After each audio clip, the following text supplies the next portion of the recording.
Okay right. Hi sir. Hi sir, how are you? నిన్న big బాస్లో Pallavi Prashanth winner అయ్యాడు. ఆ ఆనందము కొద్దిసేపు ఉండుకోకుండానే జైలుకి వెళ్ళాడు. దానిపై మీ అభిప్రాయం?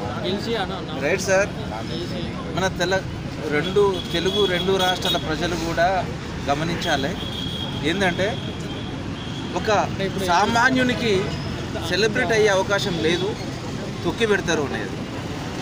రాజకీయాలలో కానీ ఇండస్ట్రీలో కానీ ఎక్కడైనా సరే, ముఖ్యంగా ఇండస్ట్రీలలో ఏది ఫిలిం ఇండస్ట్రీలో కానీ సీరియల్ ఇండస్ట్రీ కానీ దేంట్లైనా కూడా సామాన్యునికి వెనకాల బ్యాక్ బోన్ లేకపోతే చాలా వరకు మీడియాలో చూస్తూనే ఉంటాం, బ్యాక్ బోన్ లేకపోతే తొక్కి పడేస్తారనేది. అదే వాస్తవం జరిగింది. బిగ్ బాస్ సీజన్ అనేది ఇప్పటికి 6 చూసినాం మనం, ఇది 7వ సీజన్. 7వ సీజన్ యొక్క సారాంశం ఏంటి? ఉల్టా పుల్టా. ఆ పేరులో ప్రకారంగానే ఉల్టా పుల్టా లాగానే సామాన్యుని బిగ్ బాస్ హౌస్లో తీసుకోవటము, విన్నర్ను చేయటము, విన్నర్ అయినటువంటి సంతోషాన్ని కొన్ని క్షణాలు కూడా ఉండకుండా జైలు పాలు చేయడం అనేది ఏదైతే ఉల్టా పుల్టా అన్నదో అదే రకంగా చేసారనేది మాత్రం నిరూపితమైంది బిగ్ బాస్ 7 ద్వారా.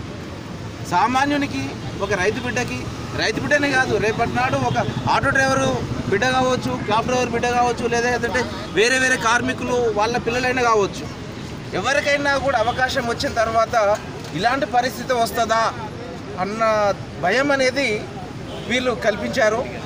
వాస్తవానికి కూడా ఒక రైతు బిడ్డగా చెమటోర్చి కష్టపడి వీడియోలు చేస్తూ అక్కడ చేరుకోవాలనుకున్నటువంటి అతను ఒక కళని వీళ్ళు నీరుగార్చరయ్యా, తొక్కిపడేశారు. ఒక సామాన్య రైతు బిడ్డని వీళ్ళు జైలు పాలు చేసిరనంటే దీంట్లో ఎంత రాజకీయం ఉంది, రాజకీయ కుట్ర ఉన్నదనేది ఆలోచన చేసుకోవాలి. ఇంకొకటి కూడా, నిస్వార్థపరుడైనటువంటి రైతు బిడ్డ అతను గెలుచుకున్నటువంటి ప్రైజ్ మనీ ఏదైతే ఉందో రైతులకి పంచి పెడతా అన్నాడయ్యా. ఇప్పటి వరకు కూడా బిగ్ బాస్ సీజన్లో 6 సీజన్లు విన్ అయినటువంటి ఎవరైనా కూడా నేను ఒక అనాథ శరణాలకు ఇస్తానా, లేకపోతే ఒక విలేజ్ని అడాప్ట్ చేసుకుంటాను అనేది ఏది లేకుండా మా అమ్మ కళ, మా భార్య కళ, మా నాయన కళ, వాళ్ళ కళల్ని నేను నెరవేరుస్తానని చెప్పారే కానీ మేము సేవ చేస్తామని ఎక్కడ చెప్పలేదు. కానీ నిస్వార్థంగా రైతు కష్టము, కూలీల కష్టం తెలిసినటువంటి పల్లవి ప్రశాంత్ రైతులకే పంచిపెడతా అన్నాడు. దానికైనా కూడా మీరు ఆలోచన చేయకుండా దీంట్లో ముఖ్యంగా బిగ్ బాస్ 7 సీజన్ ఏర్పాటు చేసినటువంటి నిర్వాహకుల లోపం ఖచ్చితంగా కొట్టొచ్చినట్టు కనిపిస్తుంది. అక్కడ ఒక విన్నర్ అయినటువంటి ఎవరైనా కూడా బయటికి పోయినప్పుడు దానికి సంబంధించినటువంటి పోలీస్ పర్మిషన్లు కానీ ర్యాలీ కానీ ముందస్తుగా తీసుకొని ఏర్పాట్లు చేయాలి. గత 6 సీజన్లు మీరు చేశారు, మరి 7వ సీజన్ ఎందుకు చేయలేదు? ఆ ప్రొటెక్ట్ ఎందుకు ఇవ్వలేకపోయారు?